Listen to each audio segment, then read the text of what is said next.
okaereyes, your foodie traveler in style. So today, guys, I received a gift from BLOOMEPH and it is a GLAMPOUCH! Yay! Actually, this is my first time to receive this. And nakakatuwa kasi, yung isa. Tingnan nyo. Bago-bago ng kulay. Cool, right? And excited na rin ako malaman kung ano ba yung laman ng GLAMPOUCH na to. I'm sure kayo rin, no? So, if you want to know what's inside, just keep on watching. So, ayan guys, open na natin yung GLAMPOUCH. Dun, dun, dun. Let's see.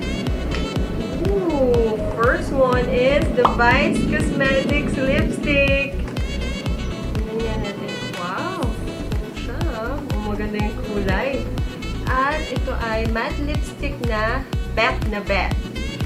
Hopefully, mabetan ko din yung lipstick na to. Next, it's Elegay Propolis Smear Ampoule. Ito siya. Kita niyo ba? Ayan. Ito kaya. Dami siya, ha? Next is Tony Moly Banana Hand Milk. Ayan. Diba? Misha All Around Safe Block Soft Finish Sun Milk na may SPF 50+, so I believe this is the sunblock. Next is Laneige Special Care Water Sleeping Mask in Lavender.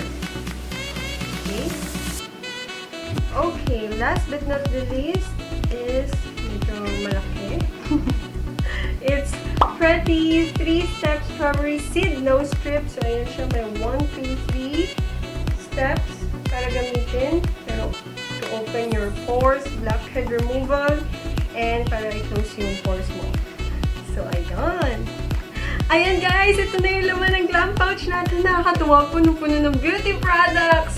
So, I'll make a review sa mga products na to para malaman nyo kung ano kayo magiging result nito sa skin ko, sa face ko, sa lips ko.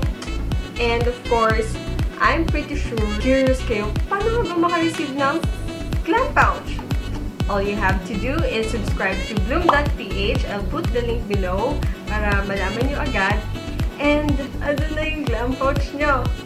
So, ayan guys, kung may mga tanong kayo, just comment down below. And don't forget to hit thumbs up and subscribe to my channel. Also, please follow my social media accounts. Ayan siya. And I'll see you on my next video. Thank you!